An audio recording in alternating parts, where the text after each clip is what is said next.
Start next numerical number 10. Numerical number 10. Unsolved madla numerical number 10. Write down this numerical from your book. Numerical number 10. Okay. लिहून घ्या ते numerical वाचत वाचत लिहून घ्या न्यूमरिकल नंबर 10 अनसॉल्व्ड मधलं. सो मी वाचतोय, तुम्ही वाचत लिहा तुमच्या बुक मधून. अ battery of EMF 4 volt. A battery of EMF 4 volt. Battery of EMF 4 volt.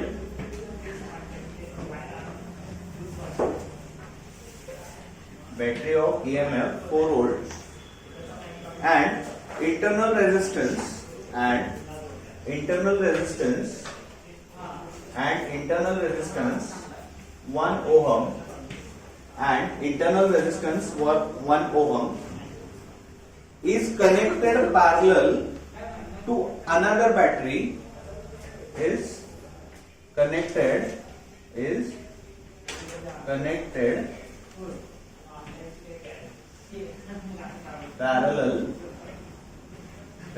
parallel with another battery having EMF of 1 volt and internal resistance is 1 ohm and internal resistance is 1 ohm with their bracket मध्ये आहे with their like poles are connected together with their like poles are connected together the combination is used to send current through external resistance of 2 ohm. This combination used to send current to another resistance having 2 ohm. Calculate the current through external resistance.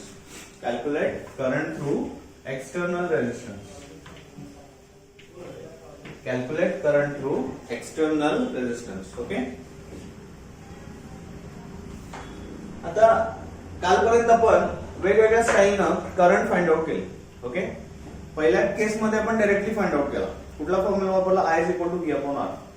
Okay. ज्यावेळी तुमचा single resistance असतो त्यावेळी. जर resistance parallel असतील, resistance series मध्ये असतील, either resistance parallel आहे तर सिरीज मध्ये नसतील, जंक्शन नसतील, त्या केसमध्ये वेगवेगळे आपण कंडिशन्स केसेस फाइंड आउट केल्या, त्याचे सम घेतलेले असतात. ओके. आज थोडीशी वेगळी केस आहे. काल जाता मी तुम्हाला सांगितलं इंटरनल रेजिस्टन्स कसा कॅल्क्युलेट करायचा. Internal resistance of the battery calculate कसं करायचं हे तुम्हाला सांगितलं होतं. आपण जनरली आता पण काय सॉल्व्ह केलं होतं, डायरेक्टली रेजिस्टन्स घेत होतो, बॅटरी मधून येणारा पोटेन्शियल डिफरन्स किंवा तुमचा जो काय पोटेन्शियल डिफरन्स आहे त्याच्यामधून जो रेजिस्टन्स मध्ये येतो त्याच्यामुळे जो करंट डेव्हलप होतो तो आपण फाइंड आउट करत होतो वेगवेगळ्या केसेसमध्ये. ओके.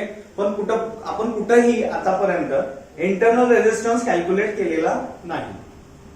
आतापर्यंत कुठेही इंटरनल रेजिस्टन्स कॅल्क्युलेट केलेला नाही. बट या केसमध्ये आपल्याला इंटरनल रेजिस्टन्स दिलेला आहे. मी शॉर्ट मध्ये लिहिले IR, इंटरनल रेजिस्टन्स म्हणतात. ओके. आता रेजिस्टन्स म्हणजे तुम्हाला माहिती आहे एखाद्या फ्लोला होणारा अपोज. आयदर कुठलाही फ्लो असेल त्याला होणारा अपोज त्याला आपण रेजिस्टन्स म्हणतो. इथे काय होणार आहे, करंटच्या फ्लोला होणारा अपोज त्याला आपण इथं इंटरनल रेजिस्टन्स म्हणणार. ओके. आता जरी तुमची बॅटरी असेल that is a source of current किंवा व्होल्टेज, तर ते काय करतं, तर त्यामधून सुद्धा त्याच्या स्वतःच्या बॉडीमधून सुद्धा करंट फ्लो जनरेट होतो. क्लिअर. स्टोअर होतं चार्ज आणि तो कन्वर्ट होतो व्होल्टेज मध्ये आणि ट्रान्सफर होतो. पण प्रत्येक बॉडीला स्वतःचा रेजिस्टन्स असतो. ओके. आता तुमच्या बाईक्स असतात, त्या बाईक्सना कंपनी सांगते 70 एव्हरेज पर लिटर मायलेज सांगते, पण ऍक्च्युअली मिळतं किती, 50 वगैरे मिळतात. म्हणजे हा 20% काय आहे, तो internal resistance of the body. Okay. जो रेजिस्टन्स तुमच्या आउटपुट वरती अफेक्ट करतो, जो रेजिस्टन्स तुमच्या आउटपुट वरती अफेक्ट करतो. क्लिअर. मग ह्या बॅटरीज दिलेत आपल्याकडे, 2 बॅटरीज आहेत. ओके, एकीची कॅपॅसिटी आहे 4 व्होल्ट आणि एकीची कॅपॅसिटी आहे 1 व्होल्ट. क्लिअर? तर त्याच्यामध्ये काही जो इंटरनल रेजिस्टन्स आहे ना, त्याच्या स्वतःचा इंटरनल रेजिस्टन्स पहिल्या बॅटरीचा आहे 1 ओहम आणि सेकंड बॅटरीचा आहे सुद्धा आहे 1 ओहम. क्लिअर? हा, आता काय केलंय, या 2 बॅटऱ्या काय केल्या, कनेक्टेड इन पॅरलल. आता तुम्हाला पॅरलल सिरीज पॅरलल कनेक्शन काय असतं, सिरीज कनेक्शन काय असतं माहिती आहे. त्या 2 बॅटऱ्या त्या कॉन्फिगरेशनच्या पॅरलली कनेक्ट केले. ओके, समजते तुम्हाला काय सांगितलं त्यांनी? आणि या 2 बॅटरी मधून एका रेझिस्टन्स मध्ये करंट ट्रान्सफर केलाय. या 2 बॅटरीज मधून एका रेझिस्टन्स मध्ये करंट ट्रान्सफर केलाय, त्याची व्हॅल्यू आहे 2 ओम. एक दुसरा रेझिस्टन्स. ओके, आता इथं येणारा जो करंट डेव्हलप होणार आहे, फ्लो होणार आहे, त्याची व्हॅल्यू आपल्याला काढायची. कंडिशन लक्षात आली? हा, that is a given data. त्या गिव्हन डाटावरून तुमच्या कंडिशन लक्षात आलेली आहे. क्लिअर? आता बघा, मी काय करतोय, that is a battery number first and this is battery number 2. या दोघी पॅरलल मध्ये जोडून. Okay, with internal resistance. Okay, आता बघा, पहिले आहे 4 व्होल्ट. आणखी एक कंडिशन दिली आहे, या 2 बॅटरीचे लाईक पोल्स कनेक्टेड आहेत. म्हणजे प्लसला प्लस मायनसला मायनस असं कंडिशन आहे. लाईक पोल कनेक्टेड एकमेकांना, म्हणजे प्लसला प्लस मायनसला मायनस असं. क्लिअर? आता इथं ही पहिली बॅटरी आहे, हा त्याचा प्लस टर्मिनल आहे, हा मायनस टर्मिनल आहे. So capacity of the battery is 4 volt. Not capacity, but that is the potential difference for that application. Capacity may be just okay, but 4 volt इथं potential difference आहे तुमच्या पहिल्या बॅटरीचा. Okay, आता त्यांनी काय सांगितलंय, मी तुम्हाला काल जाताना सांगितलं होतं, बॅटरी ज्यावेळी येते आणि तिचा रेजिस्टन्स दिला असेल त्याच्या साईडलाच दाखवायचं. सर्किट मध्ये नेहमी त्या डिव्हाइसच्या साईडलाच त्याचा इंटरनल रेजिस्टन्स दाखवायचा. लक्षात ठेवा. क्लिअर? म्हणजे कुठं तर दुसऱ्या लाईन मध्ये दाखवायचं नाही, परत कॅल्क्युलेशनला प्रॉब्लेम आहे. तो रेजिस्टन्स त्याच्या साईडला दाखवायचा. आता ही बॅटरी आहे, हिचा रेजिस्टन्स मी इथं दाखवतो जवळ. ओके, ही बॅटरी आहे 4 व्होल्ट आणि हिचा रेजिस्टन्स आहे किती बाळांनो? 1 ओहम. म्हणजे जी आर ची व्हॅल्यू आहे ती 1 ओहम. बरोबर? हा, आता काय करणार आहे, ही battery connected to another battery. ही बॅटरी दुसऱ्या बॅटरीला कनेक्ट करणार आहे आणि त्याचे लाईक पोल, म्हणजे आता इकडं जर प्लस असेल, प्लसला प्लस कनेक्ट केलं. साईन कशी दिले बघा त्यांनी. प्लसला प्लस कनेक्ट केलाय आणि मायनसला मायनस कनेक्ट केलाय. मायनसला मायनस कनेक्ट केलाय. ओके, आणि याची कॅपॅसिटी किती आहे? 1 व्होल्ट. याची कॅपॅसिटी किती आहे? 1 व्होल्ट. समजते कंडिशन? लक्षात येतं तुमच्या? हा, आता बघा, हिचा इंटरनल रेजिस्टन्स किती आहे? 1 ओहम. तो मी इथे टाकतो. हा रेजिस्टन्स मी ऍड करून घेतला 1 ओहम. क्लिअर? आता हे पॅरलल कनेक्शन कळलं, लक्षात आलं असेल तुमच्या, हे पॅरलल कनेक्शन. आता जे पॅरलल कनेक्शन म्हणजे काय असतं म्हणा, सरळ पॅरलल दिसतं ते आपल्याला. आणखीन एक कंडिशन आहे पॅरलल कनेक्शन चेक करायचं, मी तुम्हाला नंतर सांगतो. पण जनरली जे फिजिकल अपीअरन्स कसं असतो त्याचा, ते 2 एकमेकांना पॅरलल असतात. हा, त्याचा फिजिकल अपीअरन्स असा असतो. बट अजून एक कंडिशन आहे, एखादं कनेक्शन पॅरलल आणि सिरीज ओळखायची कंडिशन आहे, मी तुम्हाला सांगतो नंतरच्या प्रॉब्लेम मध्ये. फक्त एवढं लक्षात ठेवा, ह्या 2 सिस्टम्स पॅरलल कधी आहेत म्हणतो आपण, तर त्या दिसतात तशा पॅरलल, पण काही वेळा तशा पॅरलली नसतात. त्याला एक कंडिशन असते. हा, ते पुढच्या समज तुमच्या लक्षात येईल, पॅरलल कसं ओळखायचं. ठीक आहे, आता हे एवढं कळलं तुम्हाला. आता पुढे काय केलंय, हे 2 पॅरलली कनेक्टेड आहे. क्लिअर? आता ह्या 2 बॅटरी एका रेजिस्टन्सला कनेक्ट आहे. त्या 2 बॅटरीज दुसऱ्या एका रेजिस्टन्सला कनेक्ट आहे आणि त्याची व्हॅल्यू आहे 2 ओहम. त्याची व्हॅल्यू आहे 2 ओहम. आता बघा, मी काय करतोय, हे एका रेजिस्टन्सला कनेक्ट करतो.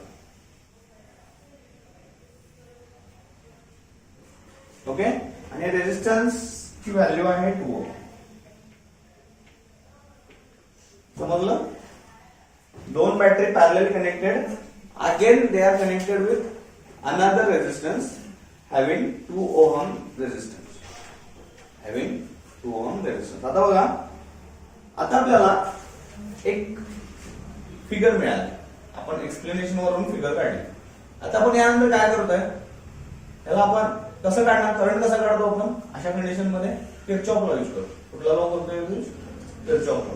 आता किरचॉफ लॉ यूज करताना पहिल्यांदा पहिली केस आपल्याला जंक्शनला नेमिंग करायचं. जे जे जंक्शन्स आहेत त्यांना नावं द्यायची. ओके, जंक्शनला नावं दिल्यानंतर आपल्याला लूप तयार होतात. हा एक लूप, हा एक लूप, हा एक लूप, असे वेगवेगळे लूप्स क्रिएट होतात. ओके, लूप क्रिएट झाल्यानंतर करंटची डायरेक्शन स्पेसिफाय करायची. क्लॉकवाईज घ्या, अँटी क्लॉकवाईज घ्या. तुम्हाला जनरली काय करा, क्लॉकवाईज घ्या, गरज पडली तर अँटी क्लॉकवाईज. क्लॉकवाईज सिलेक्ट करायची, तुम्ही तुमच्या चॉईसने कुठली करू. ओके, तर करंटची डायरेक्शन एकदा स्पेसिफाय झाली की मग आपण काय करतोय, नेहमीच्या पद्धतीने जसे आपण मागच्या सम मध्ये केले तसे किरचॉफ लॉ सॉल्व्ह करत करंटची व्हॅल्यू फाइंड आउट करायची. आता बघूया आपण वन बाय वन. आता डिरेक्शन फाइंड आउट करताना डिरेक्शन बघा. आता समजा ही फर्स्ट बॅटरी आहे. आता फर्स्ट बॅटरी पहिल्यांदा मी काय करतो, त्याला ह्या जंक्शनला ए नाव देतो. ह्या जंक्शनला ए नाव देतो. ह्या जंक्शनला बी देतो. ह्या जंक्शनला सी देतो आणि ह्या जंक्शनला डी देतो. ओके, आता अजून एक आहे बघा इथं कंडक्टर, त्यानं सुद्धा जंक्शन तयार केलं, त्याला मी ए डॅश म्हणतो. A dash. ओके, आणि ह्याला D dash. D dash. A नाही आहे बघा, डॅश आहे त्याच्यावर. क्लिअर. हा, आता काय करायचं आहे, करंटचं डिरेक्शन फ्लो करा. आता तुमचा लूप तयार झाला. आता करंटचं डिरेक्शन, आता ही बॅटरी काय करणार आहे, समजा ह्या डिरेक्शनला करंट फ्लो होणार. ह्या डिरेक्शनला ह्या बॅटरीतनं करंट फ्लो होणार आहे. आता गेल्यानंतर इथं काय पाळणं, जंक्शन आहे. जंक्शन काय करतं, जंक्शन मधून करंट स्प्लिट होतो. करंट काय होतो, स्प्लिट होतो. ठीक आहे. आता बघा, जाऊ दे, पहिल्यांदा हा बघूया करंट आपण. हा समजा ह्या बॅटरीतनं आलेला करंट आहे. ओके, आता ह्या बॅटरीतनं आलेला करंट आहे, समजा तो I1 घेऊया आपण. I1 तुम्ही काही घेऊ शकता, I1 घ्या, I2 घ्या. फक्त तुम्हाला ते नंतर लक्षात आलं पाहिजे आपण काय करतो. आपण नेहमीप्रमाणे I1 घेऊया. ओके, आता I1 इकडे सुद्धा I1 येईल, इथं सुद्धा काय येईल, I1 ट्रॅव्हल होते पुढं पुढं. आता इथं जंक्शनला आल्यावर, इथं जंक्शनला आल्यानंतर काय होईल बघा, इथं तुमचा इकडून एक करंट येणार, इकडून एक करंट येणार. ओके, त्याला आपण I2 म्हणूया. I2 ही सुद्धा बॅटरी आहे ना, ही सुद्धा करंट डेव्हलप करणार आहे. इथून येणारा I2 आहे. ओके, आणि वरून येणारा I1 आहे. आता बघा, इथून I2 आलाय, इथून I1 आलाय, तर हे दोन्ही ह्या जंक्शनला ऍड होतील आणि इथून बाहेर पडतील. किरचॉफ लॉ आठवतंय, इथून आलेला करंट, इथून आलेला करंट इथून पास होणार. ओके, इथून आलेला, इथून आलेला, इथून पास होणार आहे. आता हे दोन ऍड होणार आहेत. इथे काय होणार आहे, हे दोन ऍड होणार. ह्याची व्हॅल्यू किती असणार आहे, I1 प्लस I2 असणार. याची व्हॅल्यू किती असणार आहे, I1 प्लस I2. हे दोन ऍड झाले. ओके, त्यांनी काय विचारलंय, इथला करंट विचारला, म्हणजे ह्या रेझिस्टन्सचा करंट विचारला. म्हणजे हा I1 प्लस I2 सलग पास होणार आहे. I1 प्लस I2 होणार आहे की नाही, I1 प्लस I2. ह्याचीच व्हॅल्यू आपल्याला फाइंड आउट करायची. I1 प्लस I2 ची व्हॅल्यू फाइंड आउट करायची. कारण काय म्हटले, दोन बॅटरी कनेक्टेड आहेत एका रेझिस्टन्सची, तर त्याचा करंट आणि बाय द किरचॉफ लॉ आपला हा करंट I1 प्लस I2 होतो. I1 plus I2. आता बघा इथं की I1 प्लस I2 परत इथं सुद्धा राहणार आहे, पुढं पास होत. I1 प्लस I2 पास होत राहणार आहे. आता इथं काय आलं, जंक्शन आहे, जंक्शन. ओके, आता जंक्शन त्यातला I2 इकडे येईल आणि I1 वरती जाईल आणि पुढे येऊन I1 पुढे. ओके, सर्क्युलेशन लक्षात आलं तुमच्या.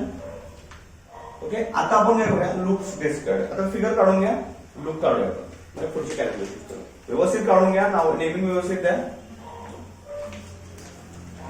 फिगर काढून घ्या. आता काय करू आपण, त्या लूप वाईज कॅल्क्युलेशन करत जाऊया. काही मिस्टेक करू नका सर्किट डायग्राम काढताना, परत तुम्हाला स्टडी करताना प्रॉब्लेम झालं काय.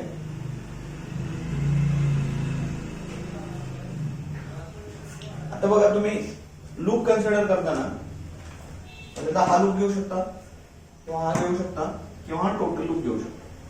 Okay, your choice. ओके, आपण काय करूया ए बी सी डी हा लूप घेऊ. A B C D. Okay, आता काय करतो मी in loop A B C D total voltage total potential drop is equal to 0. Total potential drop is equal to 0. Potential drop किती असतो 0 as per Kirchhoff. आता बघा ए to बी काय potential drop आहे का इथं? ए टू बी काय दिसतो का पोटेंशियल ड्रॉप तुम्हाला? पोटेंशियल ड्रॉप कधी असतो जर काही तर डिव्हाइस असेल, रेजिस्टन्स असेल कनेक्ट मध्ये, तर इथे सरळ स्ट्रेट वायर आहे त्यामुळे इथे कुठल्याही टाईपचा पोटेंशियल ड्रॉप नाहीये. फक्त आपण एवढं बघतोय मधला कंडक्टर विसरून जा. फक्त हा एवढाच लूप बघायचा आपल्याला, एवढाच लूप. मधला कंडक्टर कन्सिडर करायचा नाही आहे पहिल्या केसमध्ये. तर ए टू बी मध्ये there is no any resistance, that means there is no any potential drop. Clear? आता B to C. Okay, in that case there are two devices. So first one is only one device, only one device that is a resistor. एकच device आहे ते आहे resistor आहे. कुठं बी to C मध्ये. आता B to C आपल्याला calculate करावं लागेल. आपण कुठल्या डायरेक्शन कॅल्क्युलेट करतोय? बी पासून सी पर्यंत जातोय. करंटचं डिरेक्शन कसं आहे? त्याच डिरेक्शनला आहे आणि रेजिस्टन्स मध्ये एंटर करतोय. ओके, म्हणजे काय येईल? मायनस येईल. काय येईल? मायनस. आता बघा इथे काय होणार? मायनस ओमची व्हॅल्यू किती आहे रेजिस्टन्सची? 2 इनटू करंट किती आहे? I1 plus I2. या केसमध्ये करंट कुठला आहे? I1 plus I2 into I1 plus I2. इथे सिंगल करंट नाही आहे कारण इथे ऍड होऊन आलेत ना इथं, त्यामुळे तो दोन्ही घ्यायला लागते. इथले ऍड होऊन आलेत. हा टोटल ऍडिशन आहे त्यामुळं -2 इंटू I1 प्लस I2 हे झालं. आता C टू D काय आहे का पोटेंशियल ड्रॉप? काय दिसते का पोटेंशियल ड्रॉप? नाही, प्लेन आहे, प्लेन रोड आहे त्यामुळे विसरून इथून या इकडं D to A. Current flow कसा आहे? या डायरेक्शनला आहे. म्हणजे आपलं साइन मायनस येईल as per sign convention. Sign minus येईल ते इथं मी काय करतो मायनस लिहून टाकतो. ओके, आता बघा पहिलं घ्या. पहिलं डिव्हाइस काय? 1 ओहम. 1 आणि करंट कुठला आहे इथं? करंट कुठला आहे बघा? I1 करंट आलाय. करंट कुठला आहे? I1 आहे. म्हणजे काय? -1 इंटू I1. क्लिअर? आता पुढे या. पुढे काय मिळते आपल्याला? बॅटरीचं कुठलं टर्मिनल आहे? निगेटिव्ह टर्मिनल आहे. निगेटिव्ह टर्मिनल असेल तर काय करायचं? पॉझिटिव्ह साइन घ्यायचं. +4. ओके, +4. ओके, ही सगळं व्होल्टेज ड्रॉप किर्चॉफ लॉ प्रमाणे 0 असतं त्यामुळे हे मी सगळे इक्वेशन 0 शी इक्वेट करतो. क्लिअर? आता बघा हे थोडंसं मॉडिफाईड करूया आपण. -2I1 -2I2 -I1 +4 is equal to 0. Okay, आता -2I1 आणि I1 -3I1 होईल. -3I1 -2I2 +4 is equal to 0. This is my equation number 1.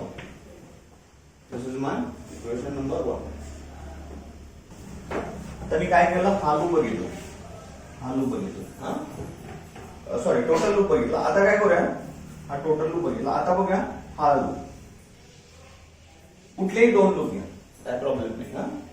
मी आता हा लूप घेतो. कुठला? A डॅश B C आणि D डॅश. हा लूप घेतो. तुम्ही कुठलेही. आता काय करतो? In loop A dash B C and D dash delta B is equal to 0. Hence बघा आता A dash to B potential drop नाहीये 0. B dash to C 2 potential drop आहेत. पहिला रेजिस्टन्स आहे नाही करत, एकच रेजिस्टन्स आहे. त्याची व्हॅल्यू काय येणार आहे बघा मग? -2 into I1 plus I2. Okay, आता इथे या C to D D dash काय नाही आहे, D dash to A dash काय येईल बघा. पहिला येईल माझी पहिला आहे 1 व्होल्ट आहे. ओके मायनस आता डिरेक्शन हेच आहे बघा, डिरेक्शन कुठला आहे हेच आहे आणि करंट कुठला आहे I2 आहे. करंट कुठला आहे I2 करंट आहे. ठीक आहे I2 करंट म्हणजे मायनस 1 व्हॅल्यू आहे 1 into I2 sir 1 into I2 clear. त्यानंतर येते बॅटरीची व्हॅल्यू किती आहे 1 आहे आणि काय येईल प्लस 1 इज इक्वल टू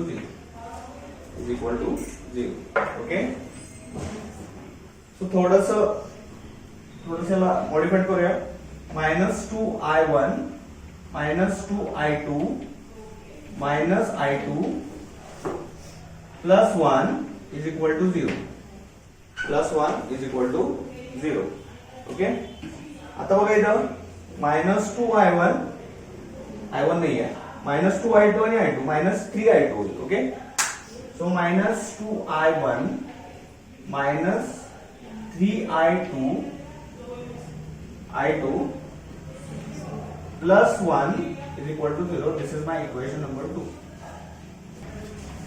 आपल्याला काय करायचं आहे I1 प्लस I2 ची व्हॅल्यू विचारले. काय विचारले I1 प्लस I2 म्हणजे आपल्याला सेपरेटली I1 काढायचा I2 काढायचा आणि I1 प्लस I2 काढायचा मग आपल्याला आन्सर मिळणार आहे. ओके आता काय करूया हे दोन इक्वेशन्स आहेत मी सेपरेटली लिहून घेतो आणि ते आपण सायमल्टेनियस इक्वेशन मेथडनं सॉल्व्ह करायचं. आता पहिले इक्वेशन मी लिहून घेतो separately -3I1 -2I2 plus 4 is equal to 0. इथे येईल -2I1 -3I2 plus 1 is equal to 0.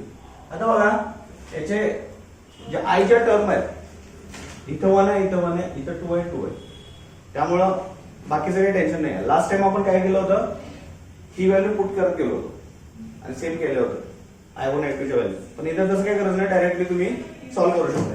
आता हे इक्वेशन सॉल्व्ह करताना काय करावं लागेल हे बघा ह्या इक्वेशन 1 ला मी 2 न मल्टिप्लाय करतो 3 न मल्टिप्लाय करतो. ह्याला 3 न करतो आणि 2 ला 2 न करतो. इथं 2 आणि 3 ठीक आहे. ओके म्हणजे आपला ह्या टर्म सेम होतील. ओके आता याला आपण जर 2 न मल्टिप्लाय केलं तर -6I1 -4I2 plus 8 is equal to 0. Okay आता इथं 3 न मल्टिप्लाय करूया -6I1 -9I2 प्लस 3 इज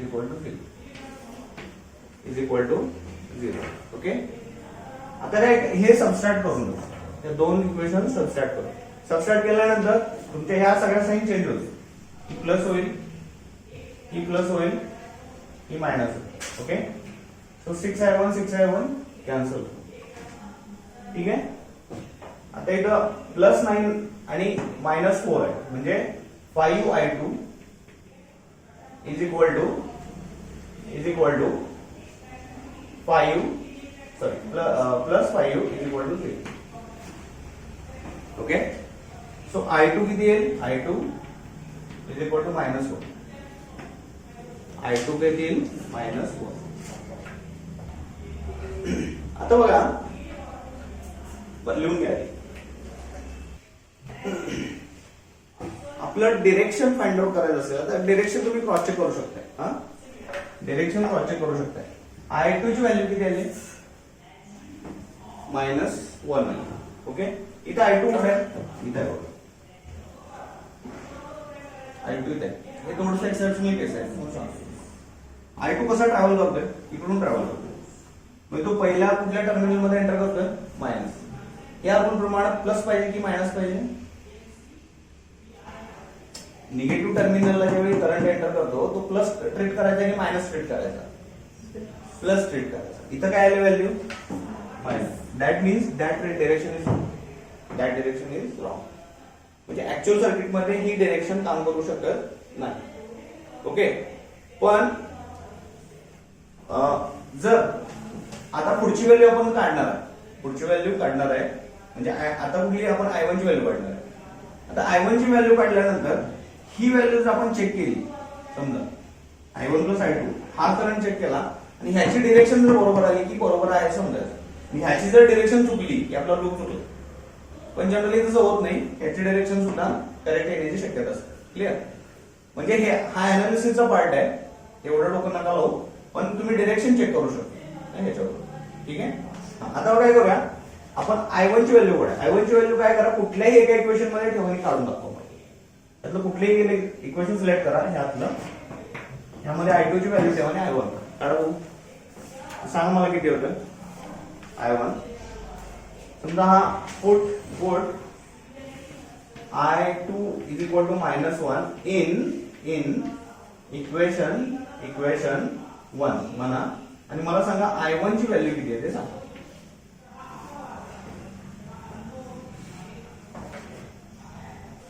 काय ते I1 ची व्हॅल्यू आली 2.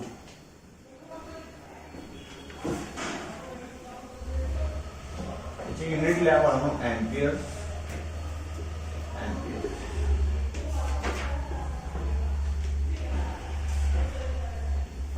ओके, त्यांनी काय विचारलंय बघा सम मध्ये, जो ह्या दोन बॅटरी कनेक्ट केल्यानंतर जो करंट डेव्हलप होणार आहे, एकत्रित करंट तो जाणार आहे दुसऱ्या एका रेजिस्टन्स मध्ये की ज्याची व्हॅल्यू आहे 2 ओम, त्याचा करंट विचारला. त्याचा करंट काय होतो आपला I1 plus I2. Hence I1 plus I2 is equal to -1 plus 2 it is 1. That is my answer.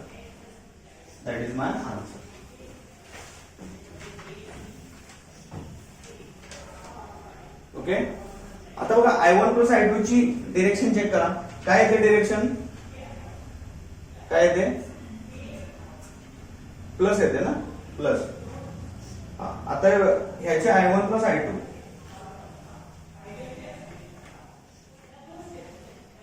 करंटचा फ्लो कुठे आहे, ह्या डिरेक्शनला.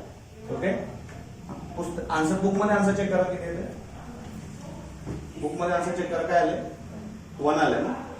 पण that circuit is not workable तसं बघायला गेलं.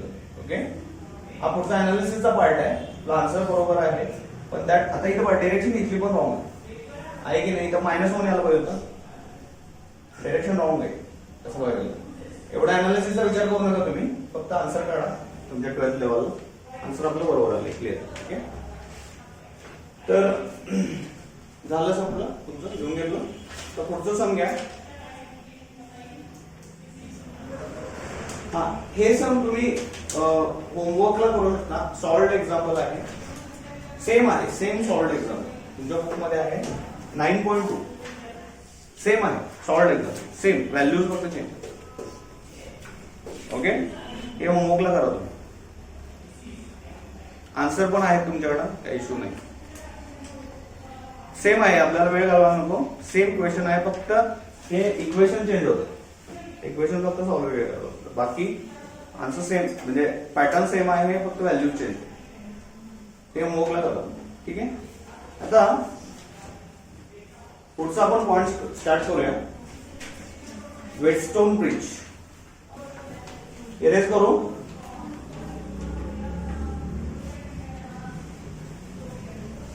अशा टाइपचे क्वेश्चन्स बोर्डला येतात, प्रॅक्टिस करायचं.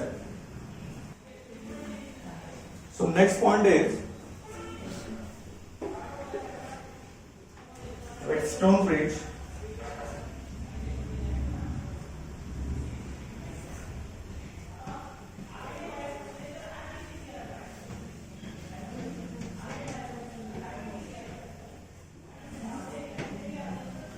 Right heading, Whetstone Bridge. Whetstone Bridge.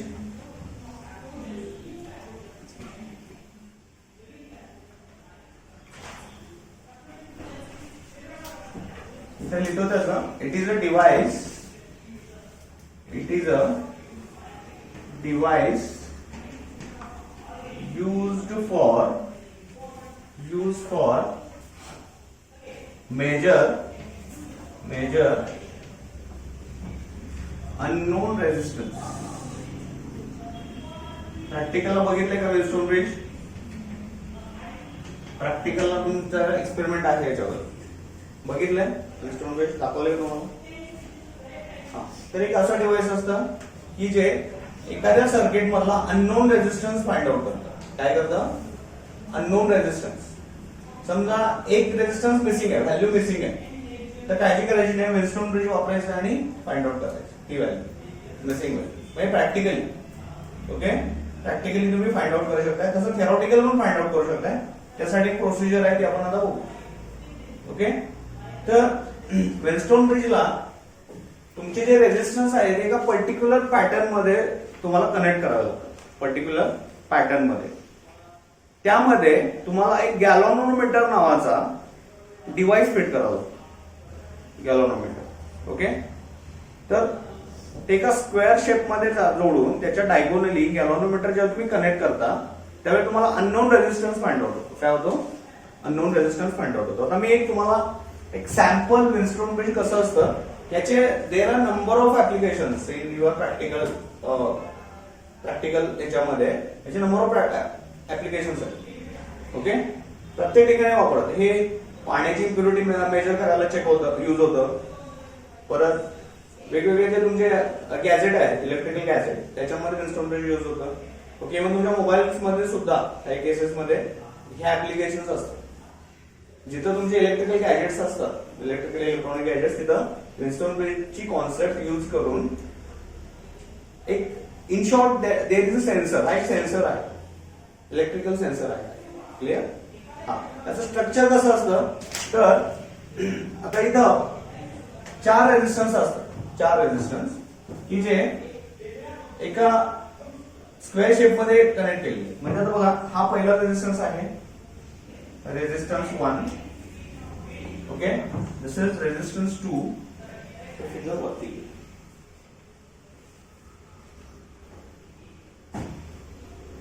this is resistance 1, this is resistance 2,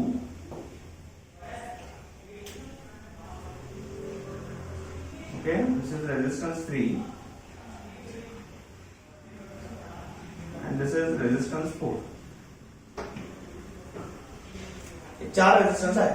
okay, तर मी अशा जंक्शन्स मध्ये कनेक्ट केले,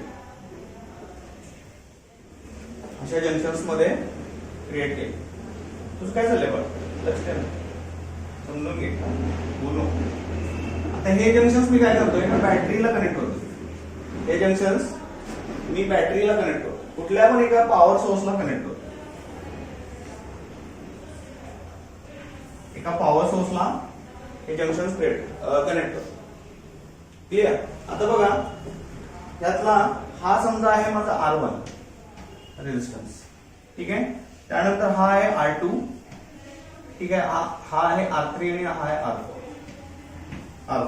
ओके, आता ह्याच्यामधून त्याच्या बरोबर मध्ये डायगोनली एक डिव्हाइस कनेक्ट केली, त्याला गॅल्व्हनोमीटर म्हणतात. काय म्हणतात? गॅल्व्हनोमीटर. तर गॅल्व्हनोमीटर असतं कसं, तर एक इथून कंडक्टर मध्ये ते डिव्हाइस असतं आणि त्याला एक डिफ्लेक्टर असतो. काय असतो? डिफ्लेक्टर. एक असा कंडक्टर असतो, त्याच्यामध्ये ते अटॅच केलेलं असतं. जसं की आता हा कंडक्टर आहे, याच्यामध्ये तो गॅल्व्हनोमीटर आहे, त्याला फक्त डिफ्लेक्शन असतं. ओके, म्हणजे जेव्हा तुमचा इथली करंटची व्हॅल्यू चेंज झालं की हा फक्त डिफ्लेक्ट होतो आणि इथली व्हॅल्यू आपल्याला मेजर होतो. हा, मध्ये गॅल्व्हनोमीटरचा यूज काय? To detect current. एखाद्या डिव्हाइस मध्ये करंट ने एंट्री केली की तो डिटेक्ट करतो. Okay, this is also sensor. ते सुद्धा तुमच्या प्रॅक्टिकल मध्ये तुम्ही बघू शकता कॉलेजमध्ये. Galvanometer is a detect the current. Current detect करते एखाद्या डिव्हाइस मध्ये एंटर केलेलं करंट. ओके, आता पण याच्या ह्या सोर्स मधून समजा व्ही आहे आणि इथे स्विच आहे. स्विच काय करतं, तुम्ही जेव्हा याला कनेक्ट करता सर्किटला, या लाईनला तुम्ही कनेक्ट करता त्यावेळी इथून फ्लो सुरू होतो. ओके, सुरू झाल्यानंतर करंट या डायरेक्शनला फ्लो होतोय due to potential difference. Okay, इथं ह्या जंक्शन मध्ये एंटर. आता जो करंट एंटर होणार आहे तो समजा आय आहे. कुठला करंट आहे? आय. करंट आय एंटर करणार आहे ह्या जंक्शन मध्ये. आता जंक्शन आहे दॅट मीन्स स्प्लिट होईल करंट. डायरेक्टली इथं स्प्लिट होईल आणि इथं स्प्लिट होईल. आता जो स्प्लिट होणारी व्हॅल्यू आहे, समजा इथं I1 व्हॅल्यू स्प्लिट होणार आहे इकडं, वेगळ्या कलर मध्ये दाखवतो. ती व्हॅल्यू समजा I1. आय स्प्लिट होतं I1 आणि I2 मध्ये. आय स्प्लिट होतं I1 आणि I2 मध्ये. आता हा I1 इथपर्यंत या जंक्शनला येईल. जंक्शनला येईल. तो परत इथे जंक्शन आहे. परत तो ह्या लाईन आणि या लाईनला स्प्लिट होतो. ओके, जो करंट या गॅल्व्हॅनोमीटर मध्ये जाणार आहे त्याला आपण आयजी म्हणूया. काय म्हणूया? आयजी. करंट थ्रू गॅल्व्हॅनोमीटर, तो आयजी इकडून वाचतो. ओके, आणि आता हा करंट किती असेल? हा करंट I1 मायनस आयजी असेल. इथे येणारा इकडून I1 येत होता, थोडा आयजी इकडे गेला, मग इकडे किती जाईल? I1 मधून आयजी सबट्रॅक्ट केल्यानंतर इथला करंट मिळेल मला. I1 मायनस आयजी केल्यानंतर. ठीक आहे, आता इथं बघूया. हा I2 आहे. I2 इथून परत स्प्लिट होणार. I2 इथून परत स्प्लिट होणार आहे. काय I2 कसा होईल बघा. वरून आयजी येतोय, वरून आयजी येतोय. आयजी करंट इथून डिफ्लेक्शन मधून, इथून गॅल्व्हॅनोमीटर मधून येतोय आणि इथं त्याला I2 भेटतोय. इकडून येणारा I2 भेटतोय. मग हा करंट किती असेल? I2 प्लस आयजी असेल. I2 प्लस आयजी असेल. म्हणजे ह्या कंडक्टर R4 मधला येणार. समजलं तुम्हाला? ओके, हा. आता हे झालं करंटचं. आता मला इथे किर्चॉफ्स लॉ मी अप्लाय करू शकतो. किर्चॉफ्स लॉ माझ्या दोन लूप तयार झाले. आता आपण नाव देऊया याला. त्याला आपण ए नाव देऊ. ह्या जंक्शनला, ह्या जंक्शनला बी देऊया, ह्या जंक्शनला सी देऊया आणि ह्या जंक्शनला डी देऊया. ओके, माझे दोन लूप तयार झाले. काय काय बघा, ए बी डी ए. ओके, किंवा बी डी सी बी. हे दोन लूप तयार झाले. मी ते किर्चॉफ्स लॉ अप्लाय करू शकतोय. त्याच्या आधी हे गॅल्व्हॅनोमीटर काय करतं सांगतो तुम्हाला. हे गॅल्व्हॅनोमीटर डिफ्लेक्ट होतं. डिफ्लेक्ट कधी होतं? जर ह्याच्यामध्ये काही व्हेरिएशन आलं, त्याच्यामध्ये या रेझिस्टन्सच्या करंट मध्ये काही व्हेरिएशन आलं तर ते डिफ्लेक्ट होतं. ओके, ते बॅलन्स कधी असतं? बॅलन्स कधी असतं? ज्यावेळी इथं कुठल्याही टाईपचा करंट एंटर करत नाही, आयजी एंटर करत नाही ना, त्यावेळी ते बॅलन्स्ड असतं. त्याला नल पोझिशन म्हणायचं. काय म्हणायचं? नल पोझिशन किंवा बॅलन्स्ड गॅल्व्हॅनोमीटर म्हणतात. ठीक आहे, आता बॅलन्स्ड गॅल्व्हॅनोमीटरची व्हॅल्यू असते आयजी इज इक्वल टू 0 असणारच आहे, कारण करंट 0 असतं. IG is equal to 0. आता पुढे म्हणतोय तुम्ही बॅलन्स कंडिशन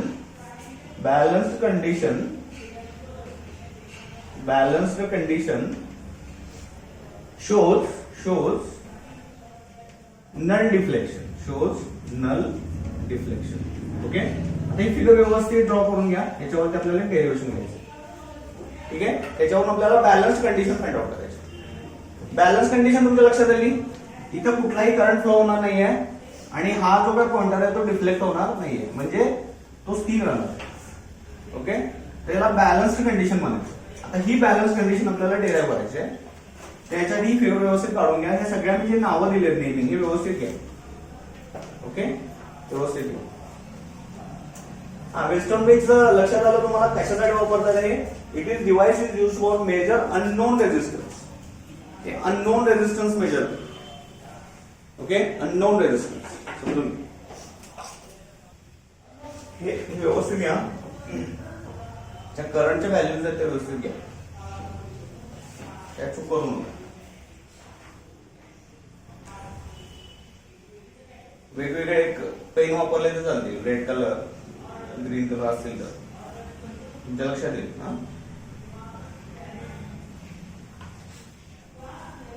आता तुम्हाला एक ओव्हरऑल लक्षात आलं असेल की काय होतं. ओके, करंट कुठून कुठं जातो, कसा स्प्लिट होतो, गॅल्व्हॅनोमीटर मध्ये कसा जातो, गॅल्व्हॅनोमीटर गेल्यानंतर डिफ्लेक्शन होतं, डिफ्लेक्शन कधी होतं, जर तिथं करंट आला तर डिफ्लेक्शन होतं. गॅल्व्हनोमीटर यूज करतात, करंट डिटेक्ट करतात यूज त्याचा.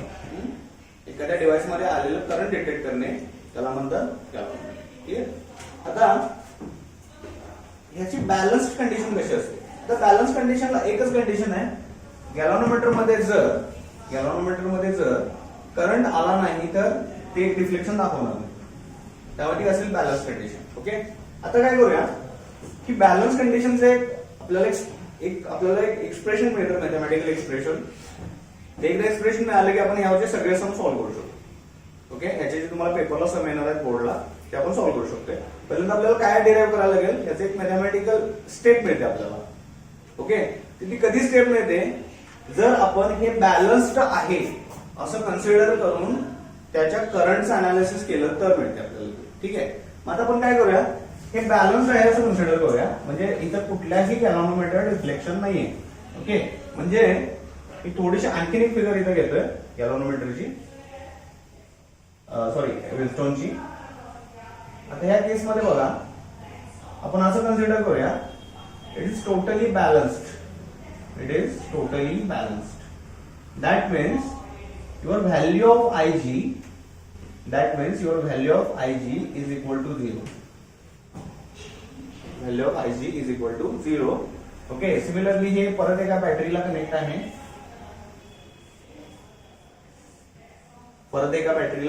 आता मला सांगा इथे एंटर कुठला करंट करणार आहे, आय करंट एंटर करणार आहे ह्या जंक्शनला. म्हणजे तुमचा हेच जंक्शनचे नाव ठेवूया आपण, junction A, junction B, this is C and this is D.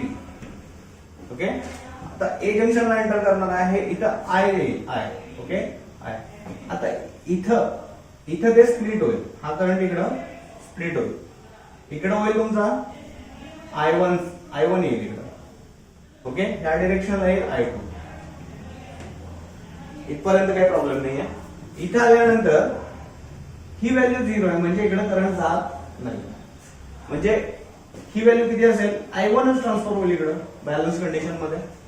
Plus जी नाहीच आहे ना, ही व्हॅल्यू 0 आहे, ही 0 ठेवली तर आता किती I1. ओके. म्हणजे I1च करंट एंटर करेल इकडं. आता इकडे बघा, इथं वरून काही ऍडच होत नाहीये गॅल्व्हनोमीटर मधून काही ऍडच होत नाहीये, म्हणजे इकडे जाताना काय होईल, I2 एंटर करेल इकडे जाताना I2 एंटर करेल. समजतंय. म्हणजे बघा त्याच व्हॅल्यू ऍज इट इज राहील, I1 this is the balance condition. कारण तुमचा Ig इथं 0 आहे, Ig काय 0 आहे, करंट थ्रू गॅल्व्हनोमीटर 0, त्यामुळे ह्या सगळ्या व्हॅल्यू मॉडिफाईड झाल्या. ओके. आता बघा इथं आपण काय तर लूप कन्सिडर करू याचे. आता पहिला लूप घेऊया, किर्चॉफला अप्लाय करू. इथं किर्चॉफला अप्लाय केलं आपल्याला एक एक्सप्रेशन मिळेल, ए बी डी ए. पहिला लूप घेऊया. ओके. इन लूप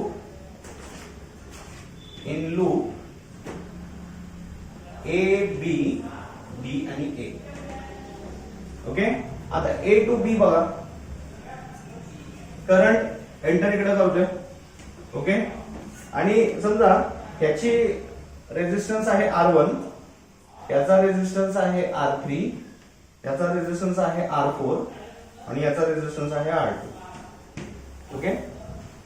आता हे बघ, रेजिस्टन्स किती आहे R, करंट किती आहे I1, म्हणजे काय होईल, आणि ह्याच डिरेक्शनच्या करंटच्या डिरेक्शनलाच आपण कॅल्क्युलेट करतोय इथून या डिरेक्शनला, म्हणजे काय होईल, मायनस I1 R1. ओके.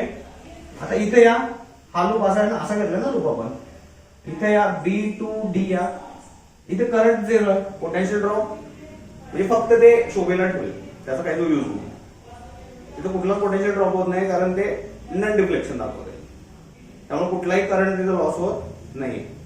म्हणजे इथं काय येणार, 0 येणार आहे व्हॅल्यू. ठीक आहे, कन्सिडर करणार. आता इथं घ्या D टू A मध्ये बघा, करंटचं डिरेक्शन कसं आहे बघा, ह्या डिरेक्शनला, आणि आपण कॅल्क्युलेट उलट्या डिरेक्शन करतो, म्हणजे काय घ्यायला लागेल, पॉझिटिव्ह घ्यायला लागेल. ओके. पॉझिटिव्ह इथं करंट आहे माझा I2 आणि रेजिस्टन्स आहे R2 इज इक्वल टू 0, कारण delta V is equal to 0. Okay. आता बघा इथं I2 R2 is equal to I1 R1 होईल. ओके, आता काय करूया, I2 divided by I1 is equal to R1 divided by R2. Okay, I2 divided by I1 divided by R1 divided by R2. आता हा पहिला लूप झाला. आता या दुसऱ्या लूप मध्ये बघा. आता दुसरा लूप येताना in loop B C D B, कुठला बघा, बी सी डी आणि बी. ओके, आता बी टू सी, या बी टू सी काय आहे बघा, करंट डिरेक्शन सेम आहे म्हणजे मायनस I1 R3 होईल, मायनस I1 R3. ओके, इथून इथं आता करंट डिरेक्शन कशी आहे, उलटी आहे, आपण कॅल्क्युलेट करतो उलट, प्लस येईल, plus I2 R4 is equal to 0. Okay, so I2 R4 is equal to I1 R3. Okay, so again I2 upon I1 is equal to R3 upon R4. R3 upon R4. Okay, आता हे मला हे पहिले equation मिळाले, हे दुसरं equation मिळाले. Okay, आता या दोन इक्वेशन तुम्ही कंपेअर करा, याच्या LHS सेम आहे, LHS left hand side same आहे, दॅट मीन्स याच्या राईट हँड साइड सुद्धा सेम असतील. पुढे म्हणूया इक्वेट 1 and 2 म्हणजे लेफ्ट हँड साइड इक्वेट असल्यामुळे आपल्याला काय करता येईल, ह्या इक्वेट करता येतील. R1 R2 is equal to R3 and R4. That is the mathematical expression for finding out unknown resistance by using Wheatstone bridge network. आणि हे रिलेशन वापरून आपण Wheatstone bridge चं unknown resistance फाइंड आउट करू शकतो. Clear? तर ते कसं करायचं आपण न्यूमेरिकल मध्ये बघू. लिहून घ्या सगळं.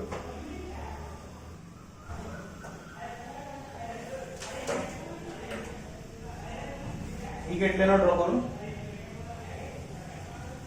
आता बघूया Wheatstone bridge नेटवर्क बॅलन्स कसं करायचं, त्यातला गॅल्व्हॅनोमीटर बॅलन्स कसा करायचा हे बघूया.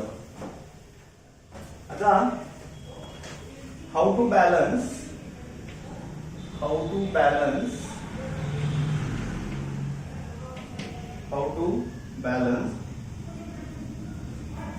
Wheatstone bridge हे करायचं, बॅलन्स कसं करायचं बघू. ओके, त्याच फिगर मध्ये समजतो बॅलन्स कसं करायचं, वेगळी फिगर काढत नाही. हे झाले लिहून डेरिव्हेशन, इरेज करतो.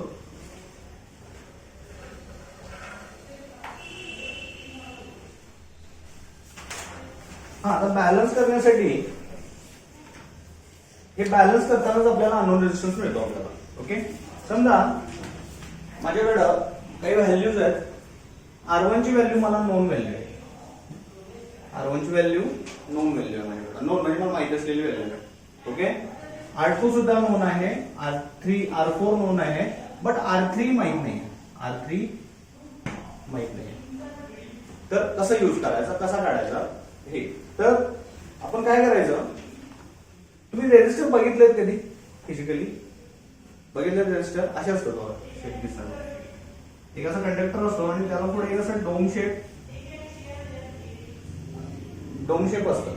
ओके, आणि असे कंडक्टरच्या मध्ये अटॅच केलेलं असतं. तुम्ही ह्याच्यावरती गुगलवरती बघा रेजिस्टर कसे दिसतात. ओके, तर कसं चॉकलेट असतं आपलं, आता इक्लेअरचं चॉकलेट असतं, ते मध्ये असं गोल असतं आणि साईडला त्याला कागद असतो, तुम्ही फोलता ना ते, तसं चॉकलेट आहे. त्या दोन वायर्स आणि मध्ये असं ते डोम शेप असतात. हा, त्यात असे तुम्हाला रेजिस्टर्स दिसतात, पण ते रेजिस्टर दाखवतात त्याचे असे, हे त्याचं सिम्बॉल आहे रेजिस्टर दाखवतात. तर मला हा R3 काय आहे, मिसिंग आहे. तर मी काय करणार आहे, हे बघा, हे बॅलन्स कधी होणार आहे, हे बॅलन्स कधी होणार आहे तुम्हाला, हे नल डिफ्लेक्शन असलं की बॅलन्स होणार. नल डिफ्लेक्शन असलं की गॅल्व्हॅनोमीटर म्हणजे हे Wheatstone ब्रिज बॅलन्स होणार आहे. ठीक आहे, जर ही R3 व्हॅल्यू मला माहित नाही तर मी काय करणार, असे number of resistance, sample resistance घेणार, नंबर ऑफ सॅम्पल रेजिस्टन्स घेणार. भरपूर रेजिस्टन्स घेणार. समजा हा ए रेजिस्टन्स आहे, हा बी आहे, हा सी आहे, हा डी आहे. ओके, आम्ही काय करणार, पहिल्यांदा हा रिमूव्ह करणार यातून. मला R3 काढायचंय, रिमूव्ह करणार. तर हा आणून बी इथं प्लेस करणार. पहिल्यांदा ए प्लेस करणार. ओके, आणि बघणार इथं डिफ्लेक्शन येतं. ओके, तर डिफ्लेक्शन समजा आलं तर मी परत काढणार, इथं बी प्लेस करणार. परत बघणार डिफ्लेक्शन आलं का. परत समजा परत डिफ्लेक्शन आलं, समजा सी ने अटॅच केला आणि हे झालं. काय झालं, सीच्या वेळी डिफ्लेक्ट झालं नाही, ते बॅलन्स झालं. म्हणजे काय कळलं मला की आयजी ची व्हॅल्यू इथे 0 आहे. हे मी ह्या रिझल्टला आलो की आयजी ची व्हॅल्यू 0 आहे. म्हणजे I can use R1 upon R2 is equal to R3 upon R4. हे मी इक्वेशन यूज करू शकतो त्या केसमध्ये. करू शकतो ना, कारण आयजी बॅलन्स आहे. म्हणजे ह्या सी ज्यावेळी मी इथं प्लेस केला रेजिस्टर, त्यावेळी इथं डिफ्लेक्शन 0 दाखवलं. म्हणजे आयजी व्हॅल्यू 0. आयजी व्हॅल्यू 0 असेल तर हे बॅलन्स आहे. हे बॅलन्स असेल तर आपण हे इक्वेशन यूज करू. ओके, माझा अननोन रेजिस्टन्स कुठला आहे बघा, R3. अननोन रेजिस्टन्स कुठला आहे, R3 आहे. आणि हे बाकीचे R1 R2 आणि R4 मला माहिती आहे.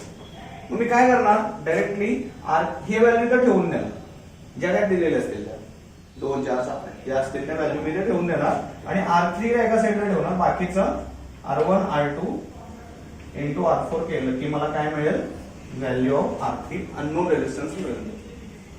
हे कशासाठी वापरतात हे डिव्हाइस, दिलेला अननोन रेजिस्टन्स काढण्यासाठी. म्हणजे जो अननोन आपल्याला माहित नाही आहे तो फाइंड आउट करण्यासाठी.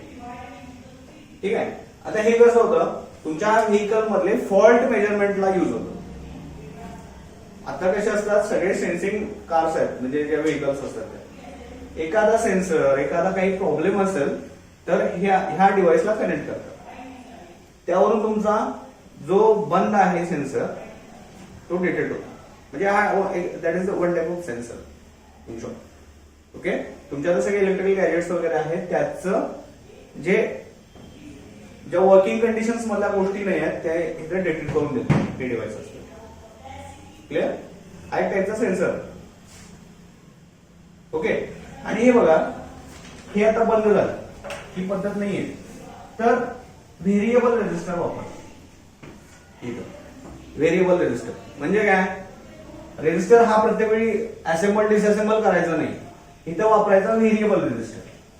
व्हेरिएबल रेजिस्टरचं हे साइन आहे, म्हणजे रेजिस्टर्स मध्ये फक्त एक एरो दाखवायचा. व्हेरिएबल रेजिस्टर काय असतं, त्याला एक नॉब असतो, त्याचा कंट्रोलर रिमोट कंट्रोलर सारखा बाहेर असतो. ओके, त्याचा कंट्रोलर बाहेर असतो डिव्हाइसच्या बाहेर. तर तुम्ही जसा तो नॉब फिरवाल तसा इथं रेजिस्टन्स ऑटोमॅटिकली चेंज व्हाल डिव्हाइस. मग आपल्याला कळतं बॅलन्स झाली की नाही, व्हॅल्यू कमी जास्त करून बघायची. जसं तुम्ही रिमोट न जसं हे चॅनल चेंज करता तसं फक्त व्हॅल्यू चेंज करून बघायची. जिथं बॅलन्स होतं तो रेजिस्टन्सची व्हॅल्यू, हा समजते, ती रेजिस्टन्स व्हॅल्यू आपल्याला ती घेऊन कॅल्क्युलेट करायचं. ठीक आहे. आता अशा रेजिस्टन्सना व्हेरिएबल रेजिस्टन्स म्हणतो आपण. काय म्हणतो, व्हेरिएबल रेजिस्टन्स. ते तुम्ही बाहेरून रिमोटली कंट्रोल करू शकता. ओके, रिमोट स्पेसला बसून तुम्ही ती व्हॅल्यू कंट्रोल करू शकता. ते सुद्धा तुम्हाला लॅबमध्ये बघायला मिळतील. व्हेरिएबल रेजिस्टन्स एक असं एक रॉड असतो बघा, बघितलं पण असेल तुम्ही, असा एक रॉड असतो आणि त्याच्यामध्ये एक असा नॉब असतो, बघितलंय, आणि फक्त फिरवतो आणि तुमचा रेजिस्टन्स मॅच करतो. ठीक आहे, याला पडत स्टँड असतं तसं, त्याला म्हणतात व्हेरिएबल रेजिस्टर. हा तुमच्या लॅबमध्ये तुम्हाला बघायला मिळेल. ठीक आहे. आता हे झालं, आता ह्याच्या आपण न्यूमरिकल्स बघू. How to find out unknown resistance by using Wheatstone bridge principle. Okay, so numerical बघू आपण याचे. So first numerical, write down, at what value should variable resistors, at what value, I think तुमच्या book मध्ये आहे, solved आहे, लिहून गेलं. at what value should variable resistors be set such that, at what value should variable resistors be set such that bridge is balanced if source voltage is 24 volt.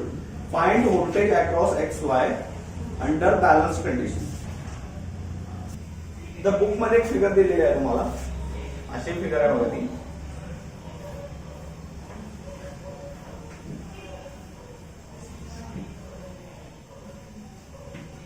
इथं मध्ये galvanometer आहे आणि हा त्याचा एक्स पॉइंट आहे, हा त्याचा Y point आहे. इथं ह्या रेजिस्टन्सची व्हॅल्यू दिली आहे 10 ओम, ह्या रेजिस्टन्सची व्हॅल्यू दिली आहे 2 ओम, याची दिली आहे 4 ओम. And this is unknown resistance R1 you can say. याची व्हॅल्यू आपल्याला फाइंड आउट करायची. असंच आहे ना, असंच आहे ना. फिगर दिले का तुम्हाला बुक मध्ये? हा. आणि हे एका बॅटरीची कनेक्ट आहे, त्या बॅटरीची कनेक्ट आहे, त्याची व्हॅल्यू आहे, त्याचा डिफरन्स आहे 24 व्होल्ट. त्याचा डिफरन्स आहे, पोटेन्शियल डिफरन्स आहे 24 व्होल्ट. असं आलं तर काय करायचं आहे, तरी काय म्हणजे बघा, at what value should variable resistor be set bridge is balance.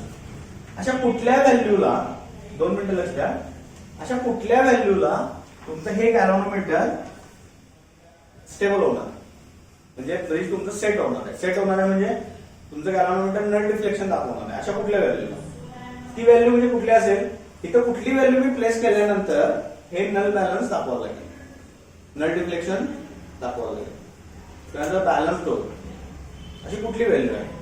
आणि ऍज वेल एज त्यांनी दुसऱ्या क्वेश्चन मध्ये विचारले, ह्या एक्स आणि वायच्या अक्रॉसचा व्होल्टेज विचारले आणि ह्या दोन मधला पोटेन्शियल डिफरन्स विचारला, व्होल्टेज विचारले, याच्यामधला पोटेन्शियल डिफरन्स विचारले. ओके, त्या दोन गोष्टी विचारल्या. ओके, आता काय म्हणायचं, अंडर बॅलन्स कंडिशन असं लिहायचं. अंडर सोपं असतं एकदम, हे काय अवघड नाहीये. अंडर बॅलन्स कंडिशन म्हणायचं आणि डायरेक्टली आपला फॉर्म्युला लिहून टाकायचा. कुठला? विन्स्टोन ब्रिजचा. Okay, R1 divided by R2 is equal to R3 divided by R4. R3 divided by R4. Okay, आता बघा इथे हा R1 आहे, हा R2 आहे, हा R3 आणि सॉरी हा R4 आणि हा R3. ओके, R1 मिसिंग आहे, जो मिसिंग आहे तो इथे मी ठेवून देतो. हा व्हेरिएबल रेजिस्टन्स दाखवला तुम्ही त्यांनी. ओके, सो R1 आहे असं ठेवूया, डिवायडेड बाय किंवा R3 divided by R4 into R2 into, आता बाकीची व्हॅल्यू पुट करून द्यायच्या इथं. ओके, R3 ची व्हॅल्यू काय आहे 4, R4 ची काय आहे 2, R2 ची काय आहे 10, R2 10. किती येतं बघा R1 विल बी 20 ओम. पहिला आन्सर मिळाला मला, R1 काय मिळालं 20 ओम. आता बघा बुक मध्ये काय केलंय, हे व्होल्टेज काढायला मोठमोठे कॅल्क्युलेशन केले. साधं लॉजिक आहे, साधं लॉजिक आहे. गॅल्व्हनोमीटर बॅलन्स किती असतो रे, इथे जर करंट पास झाला नाही, IG 0 असेल तर बॅलन्स असतो. ओके, करंट येत नाही तर पोटेन्शियल डिफरन्स असेल का तिथं? नाही. सरळ लिहायचं delta V is equal to 0, विषय सांगतो. एवढं लिहायचं कॅल्क्युलेशन मध्ये, बाकी काही कॅल्क्युलेशन करायची गरज नाही. साधं लॉजिक आहे ना, साधं लॉजिक आहे. बॅलन्स कधी असतो हा, आता ह्या 100% या 10 ओमला, आता ही व्हॅल्यू 10 ओम आली, ह्या वेळेला तो बॅलन्स राहणार. आता बॅलन्स झाल्यानंतरचा व्होल्टेज डिफरन्स विचार, बॅलन्स झालं व्होल्टेज डिफरन्स असेल का? नाही, कारण ते तिथं करंटच नाही आहे त्यामध्ये. असेल का तिथं? नाही. तर डेल्टा V 0 लिहून टाकायचं. एक नोट लिहायची, under balance condition there is no any potential difference in XY section. एवढं लिहिलं तरी ना, लिहा ते. बाकी कॅल्क्युलेशन करायची काही गरज नाही. याचे एकदम सिंपल एक्झाम्पल असतात बघ, विन्स्टोन ब्रिज वर एकदम सिंपल एक्झाम्पल असतात. फक्त एक मिसिंग व्हॅल्यू फक्त काढायची, त्यात काही वेगळं कॉम्प्लिकेशन नसतं. झालं का? आता नवीन हेडिंग लिहा, how to find equivalent resistance. Equivalent resistance how to find equivalent resistance. Heading, write down heading, how to find equivalent resistance. याच्यावरती पण न्यूमरिकल असेल आपल्याला.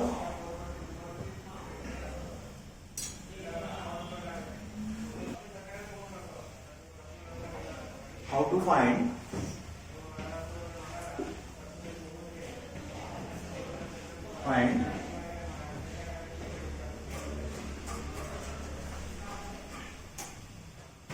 equivalent resistance.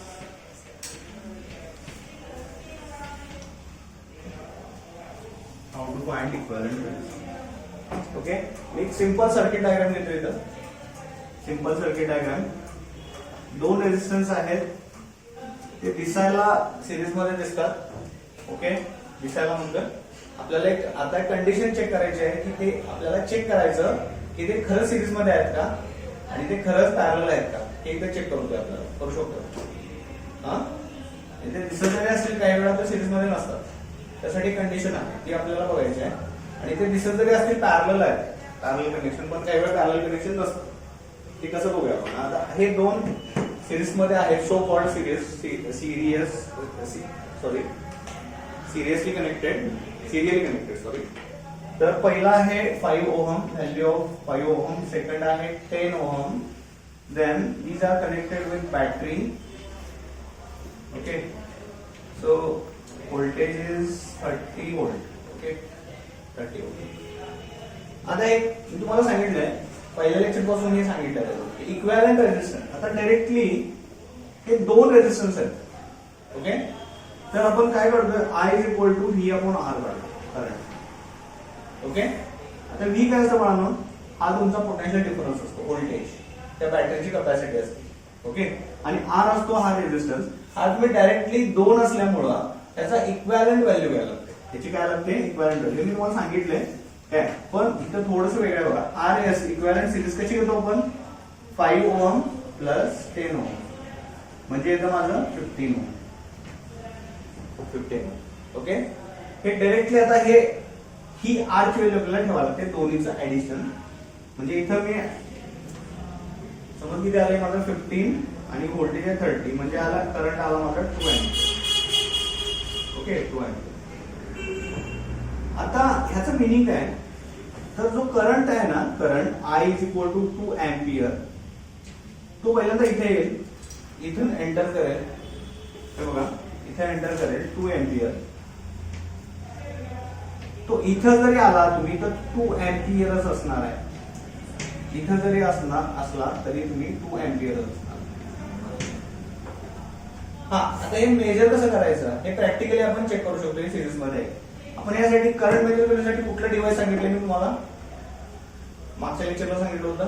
करंट आपण एखाद्या सेक्शनला मेजर करण्यासाठी अॅमीटर वापरतो. काय वापरतो, अॅमीटर. तुम्ही जर अॅमीटरने चेक केलं प्रत्येक ठिकाणचं करंट, जर तो 2 अँपिअर असेल तर that particular circuit in series. Okay, हे सिरीज कनेक्शन मध्ये आहे. ठीक आहे. आता what about parallel.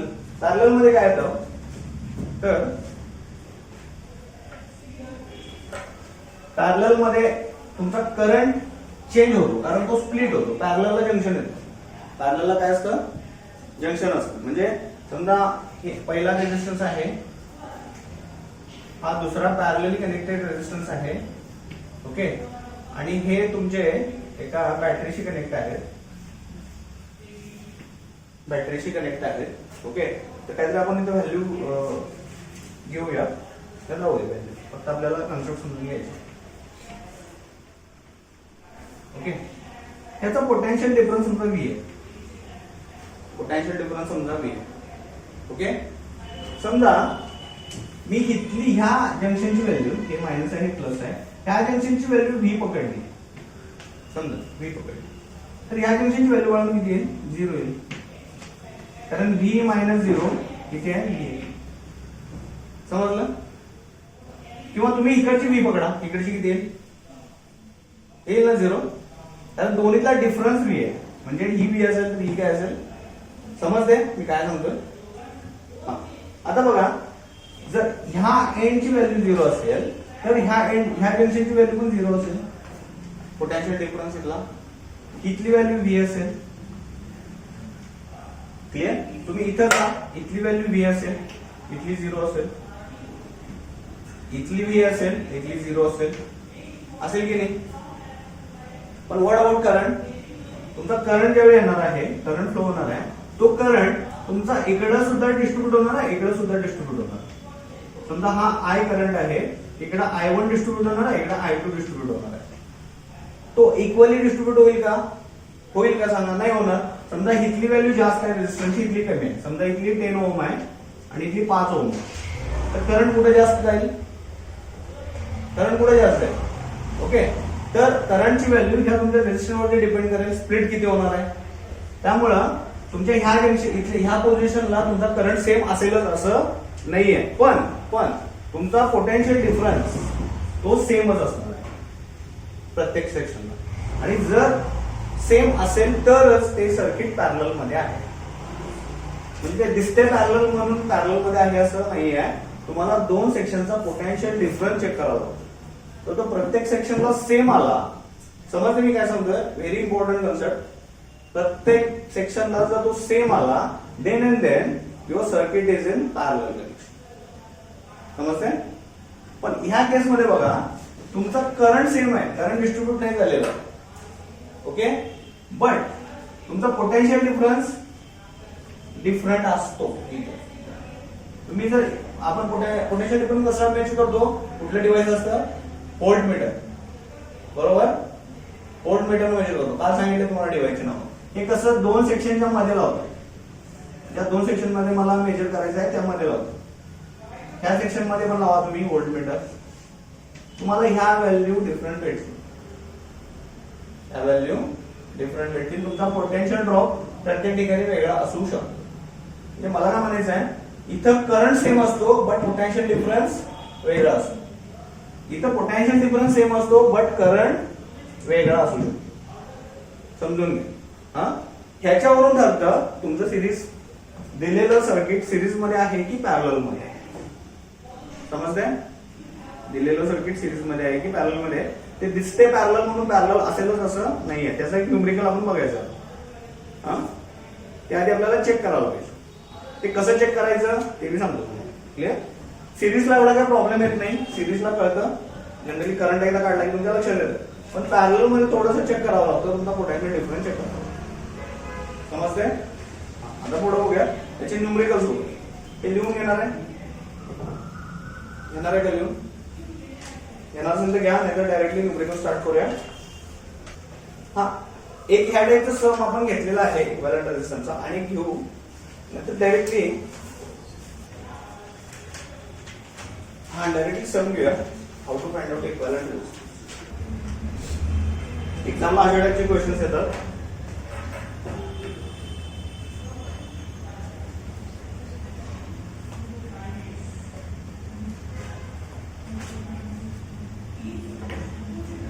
Find equivalent resistance of following circuit.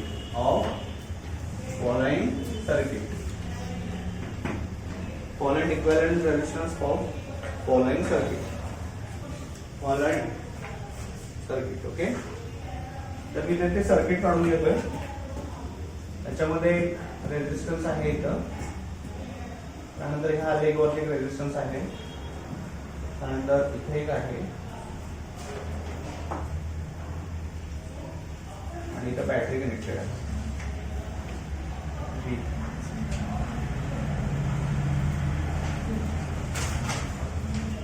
Plus आणि मायनस त्याचे व्हॅल्यू दिले. याची व्हॅल्यू आहे 10 ओहम, याची व्हॅल्यू आहे 10 ओहम, याची व्हॅल्यू आहे 20 ओहम, याची व्हॅल्यू आहे 20 ओहम. एक काम करा, हे सम लिहा, त्याला एक पेज सोडा. आधी तुम्हाला इक्विव्हॅलेंट रेझिस्टन्स साध्या पद्धतीने कसा फाइंड आउट करतो ते एक सोपं एक्झाम्पल घेतो. मी घेतो, ह्या थोडासा विचार करावा. त्याला एक पेज सोडा, एक पेज लागतं एवढं. आणि दुसरं एक एक्झाम्पल घेऊ, मग ठीक घेऊ, मग तुमच्या लक्षात येईल. ठीक आहे, इक्विव्हॅलेंट रेझिस्टन्स काढायचं. दुसरं काय करा, एक पेज सोडा, थोडं जागा सोडा. आणि आणखीन एक एक्झाम्पल घ्या, ते घेऊया आणि मग हे घेऊया, मग तुमच्या लक्षात येईल पडदेशा काय कसं काढायचं. इक्विव्हॅलेंट रेझिस्टन्स एक्झॅक्टली असतं काय. एक आपण या टाईपचं एक्झाम्पल घेतलंय सुरुवातीला, म्हणजे पहिल्या लेक्चरला या टाईपचं एक्झाम्पल घेतलंय. आणि घेतो मी. ओके, तर find equivalent resistance, same question, find equivalent resistance, find equivalent resistance. इथे सर्किट दिले आपल्याला. So 10 ohm, 10 ohm. तर त्यानंतर एक पॅरलल सर्किट आहे.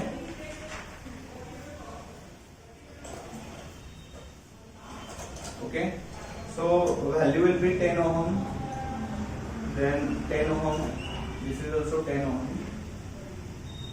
which is connected to another resistance having again 10 ohm, and whole structure connected to battery having the potential difference. Okay, so again 10 ohm.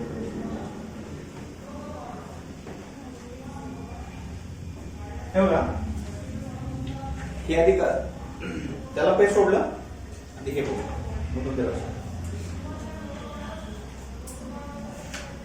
इथून काहीतरी current develop होईल.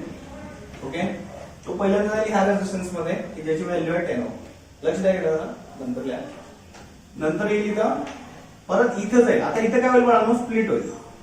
त्याने डेफिनेटली स्प्लिट होईल, junction आहे स्प्लिट, करंट स्प्लिट होईल. Okay, पहिल्यांदा आपल्याला हे रिझॉल्व्ह करून घ्यायला पाहिजे, हे रिझॉल्व्ह करून घ्यायला पाहिजे. ओके, तर मी काय करतो, त्याचा इक्विव्हॅलंट रेझिस्टन्स पहिल्यांदा काढून घेतो. एवढ्या स्ट्रक्चरचा इक्विव्हॅलंट रेझिस्टन्स काढून घेतो. म्हणजे मी काय करतो, इक्विव्हॅलंट रेझिस्टन्स फॉर पॅरलल, तो कसा काढतो बघा आपण, कसा काढतो, 1/RP is equal to 1/10 plus 1/10 plus 1/10. हे माहिती आहे तुम्हाला इक्विव्हॅलंट रेझिस्टन्स आहे. ठीक आहे, तर कसं होईल, 3 divided by 10 1/RP. So RP will be 10 divided by 3. So RP will be 3.33 ohm, 3.33 ohm. Okay, समजलं तुम्हाला. मी आरपीची व्हॅल्यू काढून घेतली 3.33 ओम. आता बघा, हे माझं होल्स, ह्याचा जो हे ना स्ट्रक्चर आहे किंवा सिस्टम आहे, ह्याचा जो रेझिस्टन्स मला मिळाला, इक्विव्हॅलंट रेझिस्टन्स आहे तो 3.33 ओम आहे. 3.33 ओम.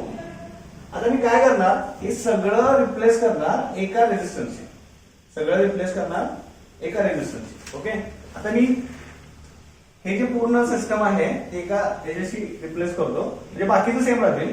हा इथला रेझिस्टन्स सेम राहील, हा पहिला रेझिस्टन्स सेम राहील. फक्त ह्याऐवजी माझा नवीन रेझिस्टन्स इथं मला मिळालाय, तो आहे माझा आरपी, तो आहे 3.33 ओम. बरोबर, ह्याऐवजी.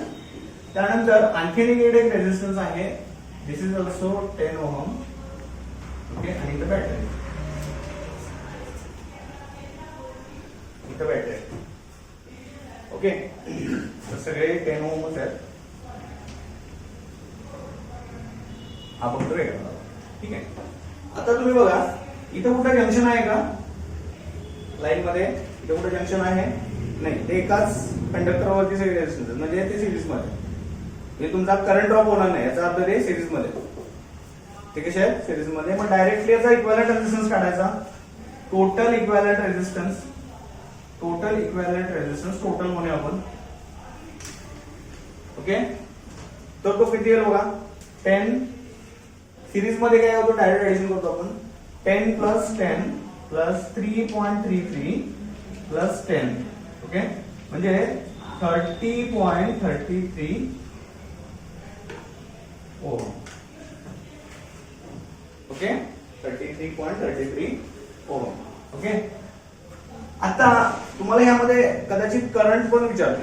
मग करंट कसा काढणार, हे पूर्ण स्ट्रक्चर कन्वर्ट करतो मी एका इक्विव्हॅलंट रेझिस्टन्स मध्ये. तो आला माझा 30.33 ओम. आणि हे जर तुम्हाला व्ही ची व्हॅल्यू माहित असेल, तर तुम्ही करंट पण काढू शकता, ते पण विचारू शकता. हा, व्ही ची व्हॅल्यू माहित असेल, आपण एक ऍड सम घेतले बघा, घेतले का, आठवते का, कालच घेतले. मला व्ही ची व्हॅल्यू माहित असेल तर तुम्ही काय करू शकता, करंट पण काढू शकता. लक्षात आलं इक्विव्हॅलंट रेझिस्टन्स कसा काढायचा. आता हे बघायचं, आता हे सम बघू. ठीक आहे, हे लिहून घ्या. हे सोपं सम होतं. आता हे तुमच्या लक्षात येईल. Okay, let us start new example. मी एरेज करू. आता बघा इथं मगाशी स्ट्रेट फॉरवर्ड एक्झाम्पल होतं की ज्यामध्ये सिरीज आणि पॅरलल आपल्याला आयडेंटिफाय व्हायचे. पण इथे एक कंडिशन अशी आहे बघा, इथं जर तुम्ही बघितलं हे दोन तुम्हाला दिसताना पॅरलल दिसतात ना, ही आणि दोन पॅरलल.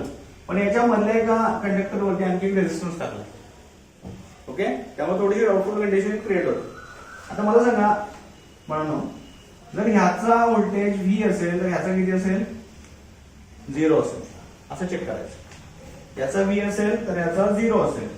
ओके, तर ह्या एंडचा 0 असेल तर ह्या एंडचा सुद्धा 0 असेल. ह्या एंडचा व्ही असेल तर ह्या एंडचा सुद्धा व्ही असेल. बरोबर. आता बघा तुम्ही, ह्याचा 0 आहे त्यामुळे ह्याचा 0 आहे. कारण बघा ह्याच्यामध्ये कुठलंही काय डिव्हाइस नाहीये. It is a only conductor. There is no any voltage drop, no any potential drop can say. Okay, इथं बघा पोटेन्शियल ड्रॉप नाहीये, इथं पोटेन्शियल ड्रॉप नाहीये. पण इथं बघा तुम्ही, इथं एक रेझिस्टन्स आहे की नाही. तर त्याच्यामुळं ह्या दोन्हीमध्ये पोटेन्शियल ड्रॉप होणार आहे. त्यामुळे तुमचा हा व्ही इथं व्ही राहणार नाही. त्या ह्या एंडला मध्ये काहीचा खर्च होणार आहे करंट. ठीक आहे, त्यामुळे हा पोटेन्शियल ड्रॉप म्हणजे हे पॅरलल मध्ये नाही, हे सर्किट पॅरलल मध्ये नाही.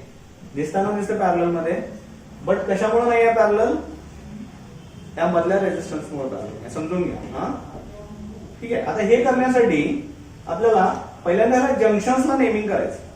हे जे काही जंक्शन्स आहेत त्यांना नेमिंग करायचं आणि त्याला एक वेगळी मेथड आहे सॉल्व्ह करायची. एक वेगळी मेथड आहे सॉल्व्ह करायची, ती मी सांगतो तुम्हाला. आता काय करतो, याला जंक्शन्सला नावं देतो. आता समजा हा ए जंक्शन आहे, ए, त्यानंतर बी आहे, त्यानंतर सी आहे, त्यानंतर डी आहे. ओके, हा एक लूप आहे ना आपल्याकडे. यामध्ये हा ए, हा बी, हा सी आणि हा डी, हा खालचा काय बॅटरी, हा एक माझ्याकडे लूप आहे. ओके, आता काय करूया, मी काय करतो बघा लक्ष इकडं. तर मी 4 पॉइंट्स इथं हॉरिझॉन्टली मार्क करतो.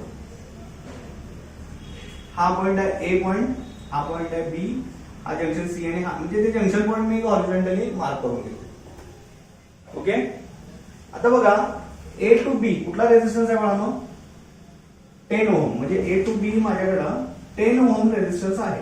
तो मी इथं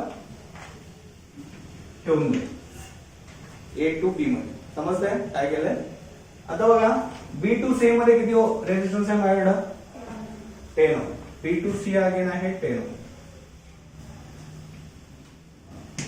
ओके, आता सी टू डी काय आहे का, नाही आहे. त्यामुळे मी स्ट्रेट लाईन ठेवतो. C to D straight conductor ठेवतो.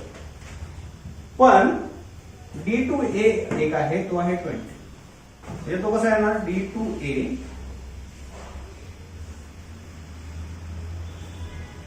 20. सगळे कनेक्ट करून घेते. परत सांगू कळलं ना तुला, लास्ट मध्ये कळलं का. पॉइंट्स मध्ये मी फक्त हे टाकून घेतलं, ते रेझिस्टन्स टाकून घेतले. ओके, आता काय करायचंय, हे माझं ए कुठे आहे बघा, पॉझिटिव्हला आहे, बी ह्या एंडला आहे. म्हणजे ए आहे माझं बॅटरीच्या एका एंडला आहे आणि डी एका एंडला आहे, डी एका एंडला आहे. ठीक आहे, आता काय झालं बघा, हे दोन सिरीज मध्ये आले आणि हे ह्याला पॅरलल मध्ये. समजतंय. म्हणजे पहिल्यांदा ह्याच्यामुळे सगळं गोळ झालं, तो आपण रिझॉल्व्ह करून घेतो. म्हणजे ह्या रेझिस्टन्स मुळे ह्या रेझिस्टन्सला सेपरेट काढला. बरोबर, आणि त्याला स्ट्रक्चर करून घेतलं पॅरलल सिरीज. ठीक आहे, मग आता मी काय करणार, मला ह्याचा इक्विव्हॅलेंट रेझिस्टन्स काढ. ओके, मग काय करतो मी, इक्विव्हॅलेंट रेझिस्टन्स फॉर सिरीज म्हणतो. पहिली स्टेप 10 ओहम प्लस 10 ओहम. म्हणजे मला इक्विव्हॅलेंट रेझिस्टन्स फॉर सिरीज मधला आला माझा 20 ओहम. 20 ओहम. ओके, आता ही मी फिगर मॉडिफाईड करून घेतो इथं. आता बघा वर आहे 20 ओहम, त्यानंतर इथं आहे माझा अगेन 20 ओहम, म्हणजे मी या दोनचा इक्विव्हॅलेंट रेझिस्टन्स घेतला मानतो. लक्षात येईल तुमच्या? लक्षात येते? दोनचा इक्विव्हॅलेंट रेझिस्टन्स मी इथे टाकून घेतला आणि इथं मी बॅटरीशी कनेक्ट केलं. ओके, आता ह्याचा इक्विव्हॅलेंट रेझिस्टन्स काढतो. Equivalent resistance for parallel is equal to 1/Rp is equal to 1/20 plus 1/20. Okay, so 1/Rp will be 2/20. So Rp will be 20/2 and Rp is 10 ohm. म्हणजे माझा इक्विव्हॅलेंट रेझिस्टन्स काय आला? आता माझी मॉडिफाईड फिगर परत तयार होईल. हा माझा इक्विव्हॅलेंट रेझिस्टन्स इज 10 ओम. हे माझा आन्सर. हे माझा लक्षात येते? 10 ओम इज माय आन्सर. हा, ज्यावेळी तुम्हाला असा numerical find out equivalent resistance त्यावेळी अशा पद्धतीने चेक करायचं. सिरीज मध्ये आणि पॅरलल मध्ये आहेत का आणि मग सॉल्व्ह करायचं. हा, आज थांबूया का आपण?